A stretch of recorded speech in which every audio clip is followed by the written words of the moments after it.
TennesseeConservativeNews.com. Follow them on social media and sign up for free to their newsletter. Subscribe absolutely for free. Brandon, how are you today, sir? Season's greetings. Glad to be here, Yaffee. All right. So, interesting story, kind of a disturbing story, actually, here out of East Ridge, where apparently a Tennessee illegal alien from Venezuela was charged with 3 counts of vehicular homicide. That's very interesting because some people have told me, oh, we have nothing to worry about when it comes to those illegal immigrants. It sounds like we do. Well, one thing that's even more interesting about these crimes that we consistently report across the state and even inside Hamilton County is that most of your corporate media absolutely refuses to even look at the data from the police station that clearly states they're an illegal alien. It's always a man. It's always a Tennessee man or whatever. Just like when there's a shooting, it's unsupervised youths, right? And so here we've got this East Ridge officer arrested an illegal alien from Venezuela in connection with a deadly crash, and this was inside the Bachman tunnels outside of East Ridge. And he was a 24-year-old, apparently drunk, and he wrecked in the tunnel, and the other individuals in the vehicle with him, 2 women and another man, were all killed in the accident.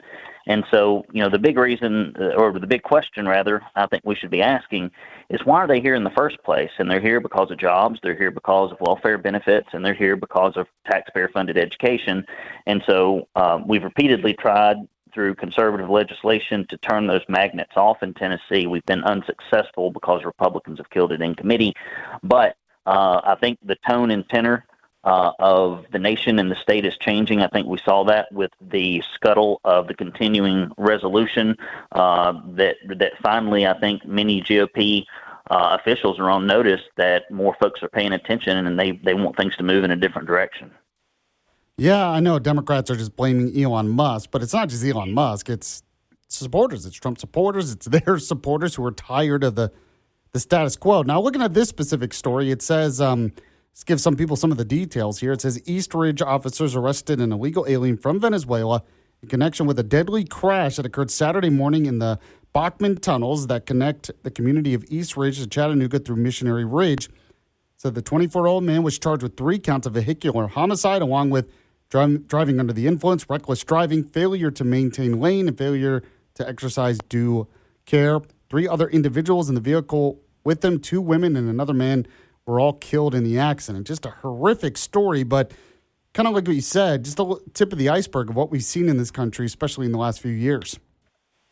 Absolutely, and we report on these, man. I mean, and it's just the ones we can find, and they're typically sent to us by folks that live in counties, and everybody's got some folks that kind of watch the police blotter, and they send them to us. So, I mean, we probably report on 5% of the crimes that happen, and I think I saw a recent study, and a recent comment from a lawmaker. I don't know if it's absolutely true that almost 80% of crime in Williamson County right now is being committed by illegal aliens. Yeah, I had that just a second ago in my Tennessee bullet points. Let me get the exact quote here because you're exactly right. It was on Fox and Friends. It was State Representative Todd Warner, and he said, what was the exact number here? Yeah, he said 1/3 of criminal cases. 1/3 of criminal cases now due to illegal aliens in that county. It's crazy. Well, so it's only 1/3. That's better than 80%. So I couldn't remember. I just remember glancing on it and seeing it. But still, I mean, like, if you can cut your crime down by 33% in a county by simply deporting, getting rid of the chief offenders, I mean, that's a win for everybody in the community. Well, I mean, in any other situation, if you saw crime go up for anything by 1/3, and you could just cut it down by 1/3, it would be a big deal. So this is a big deal. So you're exactly right on that. I'm speaking with Brandon Lewis, who is with the Tennessee Conservative. Another thing I had on my Tennessee bullet points yesterday, but I know you got more details on this. There's a Chattanooga area drug alcohol recovery house that apparently is near an elementary school, and it is run by offenders, which kind of amazes me. Usually when you have these halfway houses, they're pretty clear about not wanting them near schools and stuff, but this one's a little different. Yeah, I mean, in early morning there was a shooting that involved a resident of the Oxford house that occurred the end of November. This has been a little while ago, but the issue is that kids are walking past it only 4 minutes ahead of the shooting incident. It's right by Hickson Elementary, and so Cody Wamp said that she has big concerns. She says she does not believe, A, that these facilities should be in residential communities, but also that these are not single-family residences, obviously. A halfway house is a business in most cases. Typically, it is sanctioned by the state. However, to my knowledge, the Tennessee Department of Corrections, according to WAMP, has not approved the facility because it is ran by offenders. And I'm not saying folks shouldn't have a second chance and that people can't redeem themselves, and that sometimes the very best people to redeem folks that have been in a bad situation are the folks that have been there themselves and turned themselves around. I completely agree with that. I think the issue in question here is, A, does it need to be next to a school? Probably not. And B, do people want that in their neighborhood? And, if you're in a calm residential neighborhood by an elementary school and people are getting murdered in the parking lot, maybe that facility needs to be located elsewhere. Well, I mean, I was recently talking with a ministry that helps people if they've been in jail and once they get out and helps them get them back on their feet. And they're looking for a place in Chattanooga, but they said, there are requirements for that kind of stuff. You're not allowed to have it in certain areas near schools because of certain requirements. So it's kind of crazy that this one was able to get through and it causes problems. So I can understand why residents are concerned. And there are more details on that story at TennesseeConservativeNews.com.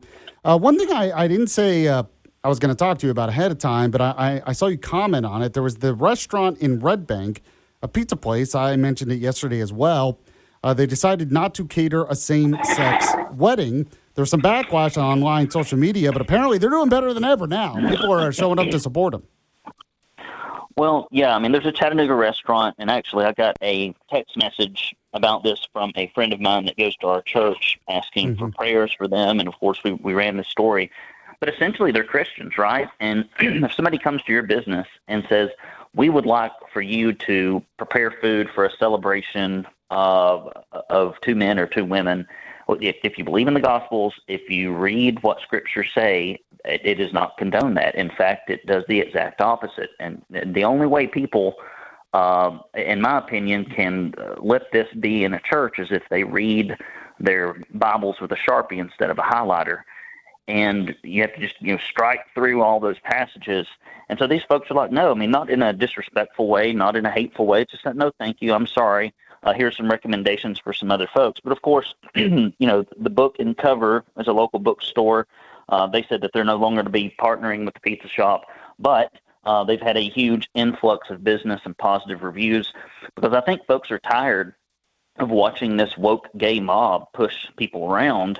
And you saw it with the cake maker case. I think it was up in Wisconsin or some other northern state. And folks are just tired of this. We have freedom of religion in this country for a reason, and we have freedom of association in this country for a reason. And if you don't want to do business with somebody, I don't think you should have to. Yeah, it's a really good point. And I'm guessing it's not that they would deny business to individual people who are homosexual or anything like that. Like if there was a gay couple who went into their pizza place, I don't think they would say you have to get out. But this is a little bit different because they were asking them to show up and cater a specific event. And I guess this place of business sees it as almost endorsing that event. Yeah, obviously. And I mean, I would do the same thing. If I were a photographer, if I were a dressmaker, if I were anyone who, when you run a restaurant, you're catering. When you go cater an event, it's kind of like I approve this in a fashion. And so hats off to the folks. And if you're listening and you're conservative and you're Christian and you're listening to this program, I would recommend that you go down to Pizzeria Cortile. I guess that's how you pronounce it. I think it's Cortile. I was saying Cortile. I don't know if that's right. Well, it probably is Cortile. Okay, it probably is Cortile. If not, it is now. And so you also go down there to Red Bank, buy some pies, and give them a 5-star review on your way out. I got to say, when I was looking at the pictures, it looks really good.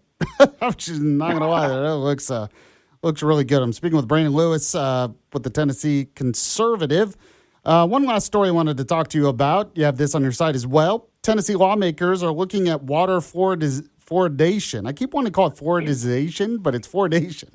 Fluoride in the drinking water, and they're going to look at that next session. What are your thoughts? Well, in January of 2020, the White House is going to advise U.S. water systems to remove fluoride from the water. And the reason they're wanting to do that is, it's characterized as an industrial waste. Like if it comes out of a plant, it's associated with arthritis, bone fractures, bone cancer, IQ loss, and neurodevelopmental disorders and thyroid disease. And so Florida's Surgeon General recently recommended removing it. And Senator Rusty Crowe, who is conservative, and has a great voting record. He said, I think there's going to be legislation this year that's going to try and possibly recommend what Florida's recommending. And, I'm not saying Twitter polls are scientific, okay? But it has just been my experience when I survey our entire list and then I compare Twitter polls to those surveys, and then I look at election data, like election polling, they're pretty darn close. I mean, there may be 5 points worth of difference one way or the other, but like 90-some-odd% of people are like, yeah, let's get the fluoride out of the water. Is there some other way we can make sure that there's no contaminants in it, but we don't have to use this harmful chemical? So I think that there's a lot of support for it, and I imagine somebody in the legislature will draft a bill that gets the ball, rolling. If it's going to be a requirement or not, I don't know, but I think it will start moving things in that direction. Yeah, from what I understand, originally it was recommended because it helps your teeth. And there were some who were saying, well, there's a way you can use fluoride on your teeth without actually having it in your drinking water. And, of course, a lot of people, they have filters and bottled water, which doesn't necessarily contain it. And I found out recently that Israel got rid of a lot of that stuff, and it's been fine. So I am not an expert on that. I didn't know there was such a problem. I have no idea if it's an exaggerated problem, but you're right. The movement does seem to be in that direction. Brandon Lewis with the Tennessee Conservative. Anything else you wanted to highlight before I let you go today? No, I would just say, guys, if you want your fluoridated water, stock up now. Go out, drink it right out of the hose. That's what I try to do, just to make sure. Just make sure I've got all that fluoridy goodness and the rubber contaminant before it's too late. So while supplies last, fill up your tanks.